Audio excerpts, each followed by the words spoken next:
day, grade 9 students. I hope you're all doing fine. I am your teacher, Ma'am Ronaldin Romero, and welcome to Adventure TV. So buckle up and be ready for another day of fun and exciting learning.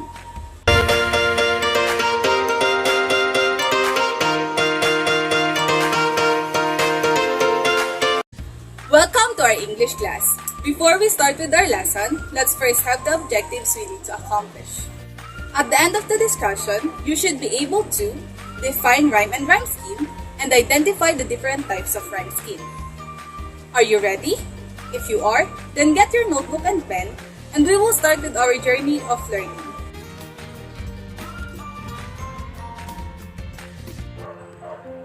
Nothing gold can stay by Robert Frost. Nature's first green is gold, her hardest hue to hold. Her early leaves a flower, but only so an hour. Then leaf subsides to leaf, so Eden sank to grief. So dawn goes down to day, nothing gold can stay. Such a good poem, isn't it? Try to recite it with me this time. Nature first green is gold, her hardest hue to hold. Her early leaves a flower, but only so an hour. Then leaves subside to leaf, so Eden sank to grief.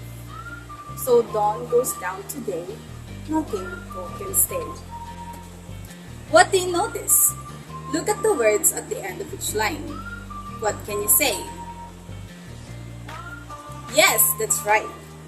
It has a rhyme. Gold rhymes with hold, flower rhymes with hour, leaf rhymes with brief, and day rhymes with stay. This is one of the elements that makes the poem good, the rhyme. Let's discuss what rhyme is. What is a rhyme? According to Britannica, rhyme is the correspondence of two or more words with similar sounding final syllables placed so as to echo one another. Rhyme is the repetition of similar sounding words. Example, cat and hat, clothes and shows. If you write poetry that has rhyme, it means that the last word or a sound of line matches with each other in some form.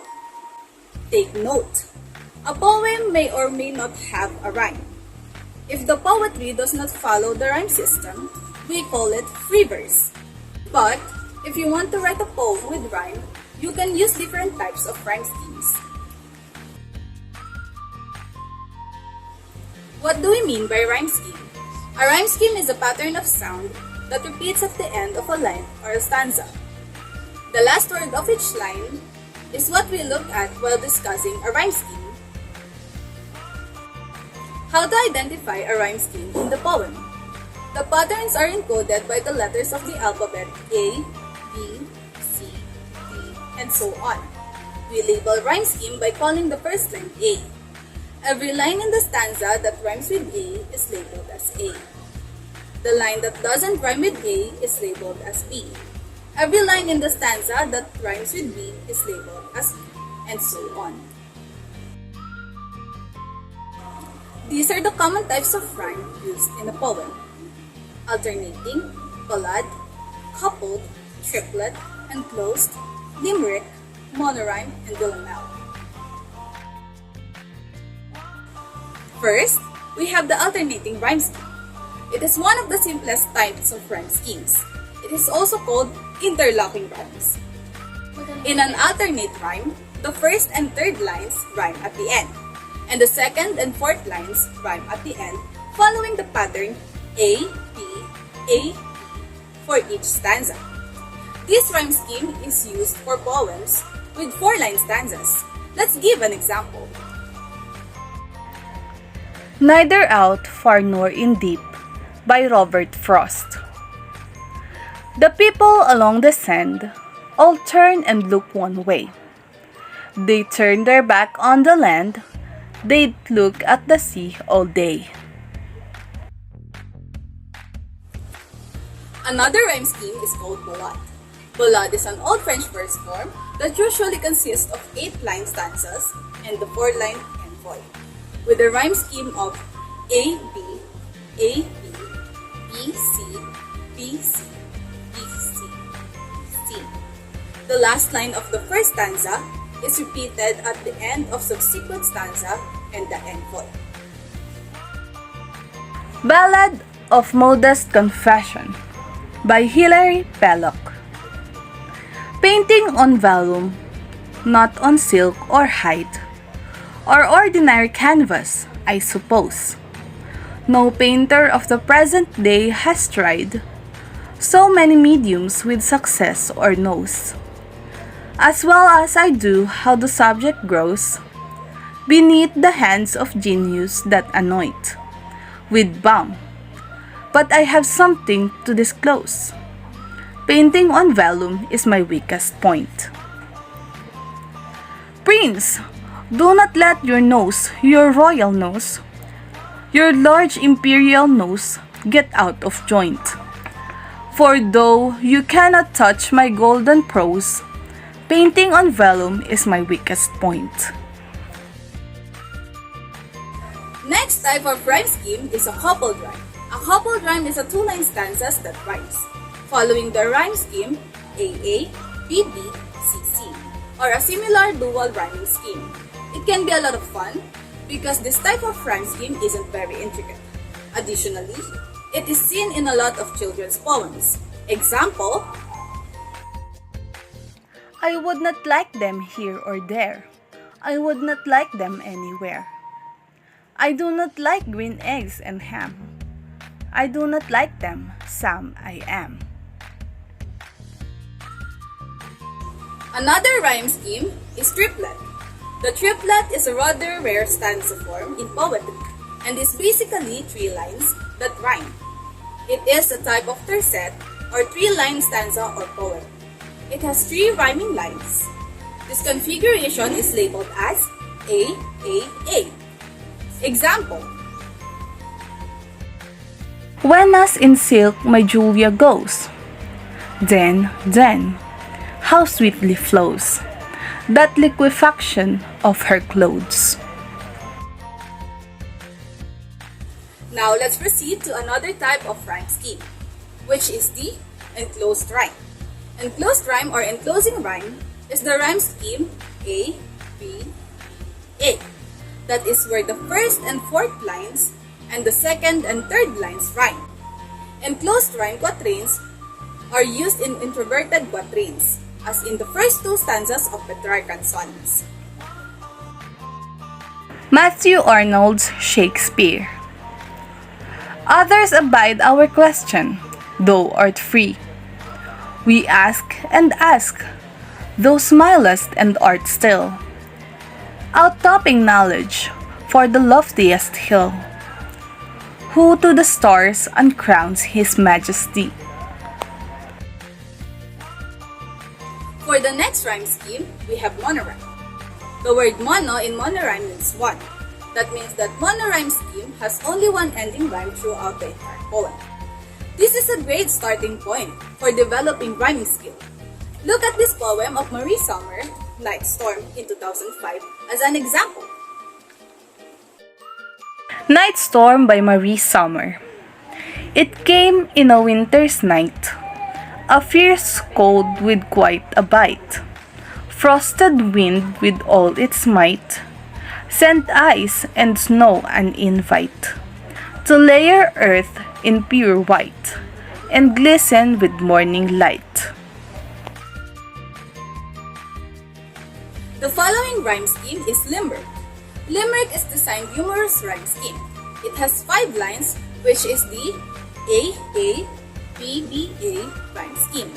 It has a set number of syllables, which is the 99669 pattern.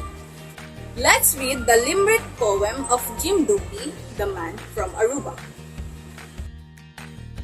The Man from Aruba by Jim Dupee. There once was a man from Aruba whose favorite hobby was scuba. Every day he would wish he could spear a big fish, but settled instead for canned tuna. Last rhyme scheme we have is villanelle rhyme. In a villanelle, The rhyme scheme is ABA, ABA, ABA, ABA, ABA, ABA. This means that the final word in the first and third lines in every tercet rhymes together, and the middle lines also rhyme with each other. In the quatrain, the first, third, and fourth lines rhyme with the rest of the A lines, and the second line rhymes with the rest of the middle lines, or the B. Only two different rhyming sounds are used throughout the entire poem. This intricate pattern is more easily seen in an example. So let's take a look at Elizabeth Bishop's One Art. One Art by Elizabeth Bishop. I lost two cities, lovely ones, and faster. Some realms I owned, two rivers, a continent. I missed them, but it wasn't a disaster. Even losing you, the joking voice, a gesture. I love. I shan't have light, it's evident. The art of losing's not too hard to master, though it may look like a disaster. Now that we're done with the discussion, let's have an activity. Are you excited? Then get a piece of paper and a pen now. Okay, so our activity for today is of course based on what we discussed. Here are the directions.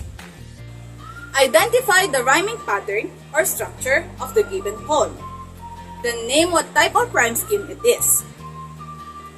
If you are all ready, we will start now. I will give you 2 minutes to do the activity. You may now begin.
Are you done?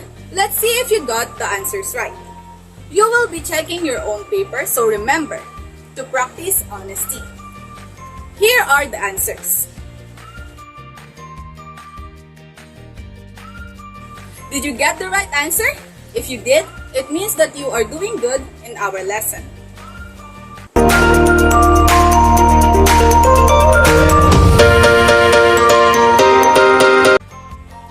Now for your quiz, bring out your notebook and number your papers from 1 to 5. Let's start! Direction. Identify what is being asked. Number 1. It is the correspondence of two or more words with similar sounding final syllables placed so as to echo one another. Number 2. This is one of the simplest types of rhyme schemes, and it's also called interlocking rhymes. Number 3. This rhyme scheme has only one ending rhyme throughout the entire poem. Number 4. It is a two-line stanza that rhymes following the rhyme scheme A, B, B, C, C, or a similar dual rhyming scheme. Number 5. It is a type of tercet, or three-line stanza or poem. It has 3 rhyming lines. This configuration is labeled as A, A. Alright, now let's check our test. Just like earlier, you are going to check your own answer. Remember, the best policy is honesty. Here are the answers. Answer. Number 1, rhyme. Number 2, alternating rhyme. Number 3, monorhyme. Number 4, coupled rhyme. And number 5, triplet rhyme. What is your score? If you got a high score, it means that you are learning well in our lesson. And don't worry, you can always review our video lesson if you missed some parts. So that's it, my dear students. We are done with our lesson for today. I hope you learned something and at the same time had fun. Once again, I am Teacher Ronald Romero and this is Adventure TV, where we make learning fun and exciting. Stay safe always. Bye!